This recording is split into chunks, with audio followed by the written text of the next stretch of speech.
Arushi never imagined that the boy she secretly admired in high school would one day return into her life like a storm that carried the scent of expensive cologne, sharp suits, and an authority that wrapped around her breath like a magnetic force she couldn't escape. Back then, Jehan was the quiet boy who sat next to the window. The boy whose eyes never truly looked at anyone but somehow saw everything. The boy who never spoke much yet carried a mysterious smile that made half the school fall for him without even trying. Arushi was too shy to confess, too scared to even stand close to him, yet every time he walked past her, her heart would skip all the beats it could. She always wondered if he even knew her name. His presence was enough to make her forget her textbooks, her assignments, and even her own voice. But life moved on and school ended, taking her silent crush along with it. Years passed with responsibilities swallowing her dreams, but destiny, as dramatic as a Korean Chinese romance, had woven a connection she had no idea still existed. She had applied for a job at the prestigious Horizon Group, unaware of the name behind the doors that guarded the skyscraper that touched the clouds. On her first day, she stood in the grand lobby, staring at the elevator that looked more expensive than her entire life savings. The employees rushed around, whispering about the CEO's arrival, straightening their ties and adjusting their hair in panic. Arushi wondered why everyone suddenly looked like they were about to face an emperor. And then the elevator doors opened. She didn't see his face at first, just the polished shoes, the black tailored suit, the crisp aura of a man who owned not just the bed second that ticked inside it. Then her eyes lifted, her heart froze. Jehan, her first crush, her silent love, the boy she never confessed to. Except he was not a boy anymore. He was a man with a gaze sharp enough to slice through lies with confidence that felt like gravity itself. His jawline looked sculpted, his aura intense, and his walk steady. Powerful, commanding. She felt her breath lock inside her lungs. He didn't glance at anyone, not until his eyes fell on her. That moment stretched like time had knelt down to watch. His steps slowed. His eyes narrowed. His brows dropped slightly, as if he recognized something familiar, something that shouldn't have been possible after so many years. Her heart thumped so loudly she feared he could hear it. He didn't say a word, didn't blink, didn't look away. It was a look that burned, questioned, and remembered all at once. And then, without warning, he walked past her with a flicker of warmth hidden under his cold billionaire expression. She sighed in relief, assuming he hadn't recognized her. She was wrong. Later that day, she was called into the CEO's office. Her hands were cold, her legs felt weak. She walked inside slowly, expecting a formal introduction. But Jehan was standing by the window with his hands in his pockets, the skyline glowing behind him like a crown. He turned, his eyes lingering on her face with a familiarity that made her heartbeat stutter. His voice was deep, calm, yet carried a possessive undertone that she wasn't prepared for. "Arushi, you're late," he said, though she was perfectly on time. She blinked, confused, trying to gather the courage to form a sentence. But he walked toward her slowly, deliberately, like a force of nature closing the distance. She stepped back. He stepped forward. Her back gently hit the wall. He smirked faintly, noticing her reaction. His fingers brushed a strand of her hair, tucking it behind her ear with a touch that sent shivers rushing down her spine. "You think I don't remember you?" he asked softly. "High school." The girl who never talked but always stared. Her eyes widened in shock. He leaned closer, his breath brushing her cheek. "I saw every look, Arushi, every single one." She wanted to melt into the floor. His confession felt unreal, too unexpected. He stepped back only slightly, just enough to let her breathe, but not enough for her to escape the intensity of his presence. "You disappeared after school," he continued, "and I searched for you for years." His voice wasn't angry, but there was a quiet frustration wrapped inside it, a frustration only a man could carry when something he wanted had slipped away too soon. "And now you walk into my company like fate decided to give you back to me." Arushi couldn't form words.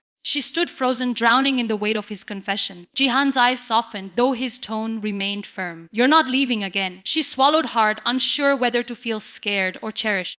Days passed and Jehan's behavior only grew stranger. He wasn't just her boss. He was everywhere she went. He appeared beside her in elevators, in corridors, near her desk, even in the cafeteria. His eyes followed her with a protectiveness that bordered on dangerous. Employees whispered that the CEO never looked at anyone, never smiled, never cared about any woman. But with Arushi, he was different. He didn't let male employees stand too close to her. He didn't let anyone give her extra workload. And whenever she panicked, he appeared like he had memorized her heartbeat's rhythm. One evening, she was working late when the office lights flickered. She stood up to leave, but the elevator was temporarily shut down. The only person left on the top floor was Jehan. His office door opened slowly, and he stepped out, removing his tie, his hair slightly messy, his eyes darker than usual. "I told security to stop the elevator," he said casually, as if he had simply ordered tea. She looked at him with surprise and confusion. "Why?" she whispered. His smirk widened. "Because you were planning to leave without telling me goodnight." Her breath hitched. He walked closer. his gaze fixed on her lips. "You still blush like high school," he murmured, his fingers grazing her chin. She tried to step back, but he caught her wrist gently yet firmly. "Don't run," he whispered. "Not from me, not anymore." He guided her backward until she reached the large glass window overlooking the city lights. His body stood close, too close, trapping her without touching her fully. His eyes held heat, longing, and an unspoken claim that made her heartbeat feel like a wildfire. "Do you know how many years I wanted to do this?" he whispered, his voice low, deep, almost trembling with emotion he refused to show. Before she could ask what he meant, he tilted her chin up with his thumb and leaned in. His lips touched hers, slow, soft, possessive. A kiss that wasn't rushed but carried years of suppressed desire. A kiss that told her he remembered every stolen glance, every shy smile, every moment she thought he didn't see her. His other hand slid behind her waist, pulling her just a little closer, enough to make her gasp softly against his lips. The moment she reacted, the kiss deepened. It wasn't just passion, it was a claim, a promise, a silent declaration that he wasn't letting her go again. When he finally drew back, his forehead rested against hers, his breath heavy, his thumb brushing her lower lip.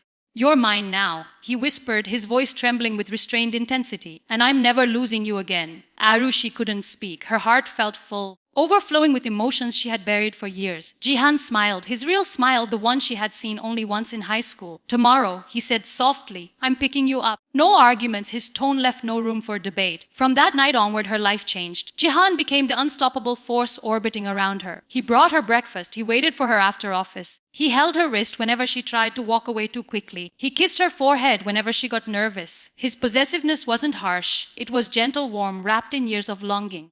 But it was possessive enough that she knew he didn't want anyone else near her. And strangely, she didn't want anyone but him either. One rainy evening, as they walked out of the office, he opened the car door for her, but instead of letting her sit, he suddenly pulled her closer under the umbrella, his eyes intensely locked onto hers. "Arushi," he whispered softly, "do you still think I don't remember the girl who stole my heart before I even understood what love was?" Her breath trembled. He lifted her chin again, the same way he did the first night he kissed her. And kissed her deeply, right there in the rain, with the city lights glowing behind them like fate applauding their reunion. His hands framed her face, his kiss overflowing with warmth and overflowing emotion. Soft yet demanding, possessive yet tender. When he pulled back, his voice dropped into a whisper that melted her entire world. "You were my crush then, but you're my future now." Erushi finally smiled. Tears brimming in her eyes, but happiness glowing stronger. Jihan wrapped an arm around her waist protectively and guided her into the car, never letting go of her hand. Because Jihan, the school crush who became a billionaire, had waited years for her. And now that he had her, he wasn't letting her go. Not in this lifetime. Not ever.